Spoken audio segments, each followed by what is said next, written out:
जय श्री कृष्ण। राधे राधे।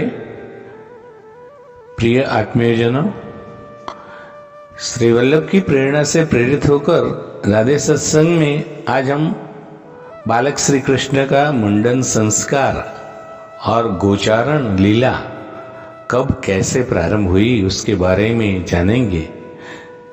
लेकिन इससे पूर्व अगर आपने राधे सत्संग चैनल को सब्सक्राइब न किया तो कर देना, जिससे हर सत्संग की जानकारी आपको नोटिफिकेशन से मिलती रहे।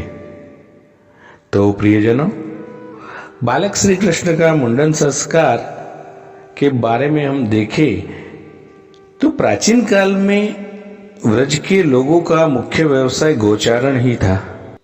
ये मुख्य व्यवसाय से संबंधित कुछ वर्जनाएं थी या कुछ सामाजिक नियम थे कि बालक का जब तक मुंडन नहीं हो जाता तब तक उस जंगल में उसे गाय चराने नहीं जाने दिया जाता था।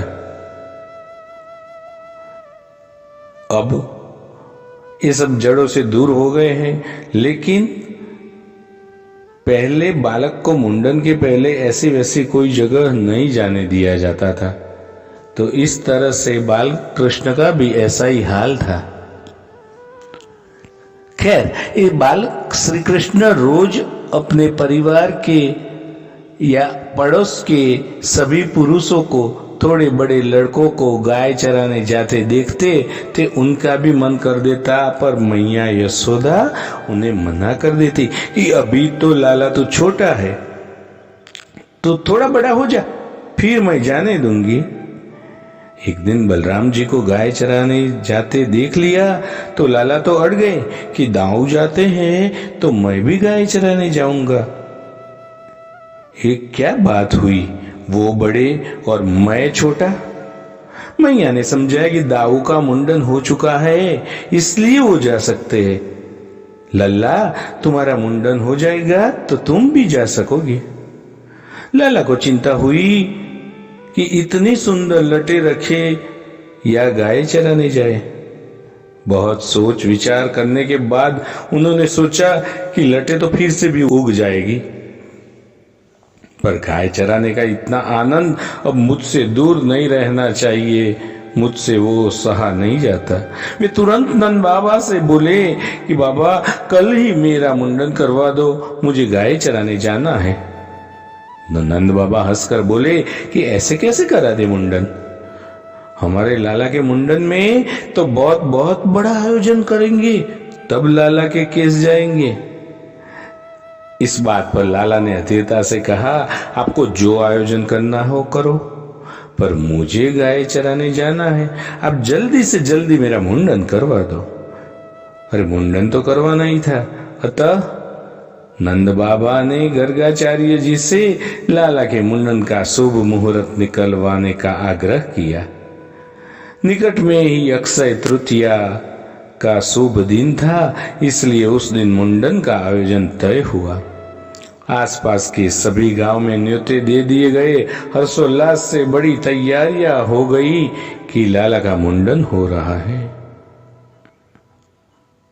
और आखिर वो आयोजन का दिन आ ही गया और सभी गांव के हजारों अतिथियों की उपस्थिति में एक भव्य आयोजन हुआ, मुंडन हुआ।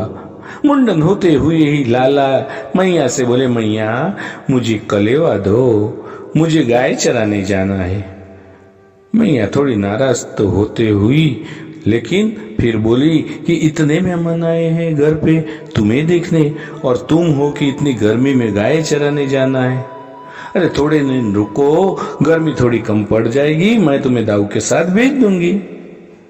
लाला भी अड़ गए थे, ऐसा थोड़ा ना होता है, मैंने तो गाय चराने के लिए ही मुंडन कराया था, नहीं तो मैं इतनी सुंदर लटों को काटने क्यों देता। मैं कुछ नहीं जानता, मैं तो आज ही अभी जाऊंगा गाय चराने। मैया ने नंद बाबा को बुलाकर कहा, लल्ला मान नहीं रहा, थोड़ी दूर तक आप ही इसके साथ हो आइए, इसका मन भी बहल जाएगा, क्योंकि इस गर्मी में मैं इस दाऊ के साथ अकेले भेजूंगी तो नहीं। नंद बाबा सब छोड़कर निकले। लाला भी पूरी तैयारी के साथ छड़ी, बंसी, कलेवे की पोटली लेकर निकल चुके हैं। एक बच्चिया भी ले ली, जिसे हुर्र हुर्र करके घेर कर वो अपने मन में ही बहुत खुश हो रहे थे कि आखिर में मैं बड़ा तो हो ही गया। बचपन में सब बड़े होने के पीछे भागते हैं कि हम कब बड़े हो, और आज हम बड़े हो के सोचते हैं कि हम बालक रहते तो कितना अच्छा था। खैर, गर्मी भी वैशाख माह की थी और व्रज में तो वैसे भी गर्मी प्रचंड होती है। थोड़ी ही देर में बालक श्री कृष्ण गर्मी में इतने बेहाल हो गए, पर अपनी जिद के आगे हार कैसे मानते। बाबा को कहते कैसे कि वो थक गया हूं, अब घर ले चलो। चलते रहे। मैया होती तो खुद समझ के लाला को घर ले आती, पर संग में बाबा थे, वे भी चलते रहे। थोड़े दूर ललिता जी और कुछ अन्य सखियां मिली। वे सखियां देखते ही लाला की परिस्थिति को पहचान गई। लाला की हालत समझ गई। गर्मी से कृष्ण का मुख लाल हो गया था, सिर पर बाल भी नहीं थे, इसलिए लाला पसीना पसीना हो गए थे। उन्होंने नंद बाबा से कहा कि आप इसे हमारे पास छोड़ आओ, हम इसे कुछ देर बाद नंदालय पहुंचा देंगे। नंद बाबा को रवाना कर वो लाला को निकट ही अपनी कुंज में ले गई। उन्होंने बालक कृष्ण को कदम की शीतल छाया में बिठाया और अपनी अन्य सखी को घर से चंदन, खरबूजे के बीज, मिश्री का पका बुरा, इलायची, मिश्री आदि आदि लाने को कहा। सभी सामग्री लाकर उन सखियों ने प्रेम भाव से कृष्ण के तन पर चंदन की गोटियां लगाई, सिर पर चंदन का लेप किया। कुछ सखियों ने पास में ही बुरे और खरबूजे के बीज के लड्डू बना दिए और इलायची को भी पीसकर मिश्री के रस में मिलाकर शीतल शरबत तैयार किया और बालक कृष्ण को प्रेम पूर्वक आरोगाया। साथ ही ललिता जी लाला को पंखा झूलने लगी। ये सब आरोग कर लाला को नींद आने लगी, तो ललिता जी ने उन्हें वही सोने को कहा और स्वयं उन्हें पंखा झेलती रही। कुछ देर आराम किया और कुछ देर आराम करने के बाद लाला उठे और ललिता जी उन्हें नंदालय छोड़ आई। आज भी अक्षय तृतीया के दिन प्रभु को ललिता जी के भाव से बीज के लड्डू और इलायची का शीतल शरबत आरोगाया जाता है। विशेष रूप से केसर मिश्रित चंदन की गोटियां लगाई जाती हैं।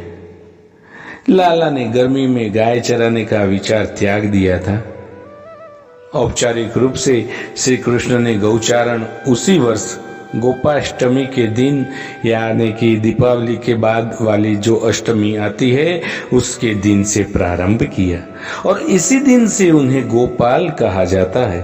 वर्ष में एक यही दिन ऐसा होता है कि जब बीज के लड्डू अकेले श्री जी को आरोगाए जाते हैं, अन्यथा अन्य दिनों में बीज के लड्डू के साथ चिरौंजी के लड्डू भी आरोगाए जाते हैं। तो प्रियजनों, आज के सत्संग को यहीं श्री वल्लभ के चरणों में समर्पित करके अत्रे विराम देते हैं। फिर मिलेंगे राधे सत्संग में नए सत्संग के साथ। जय श्री कृष्ण। राधे राधे।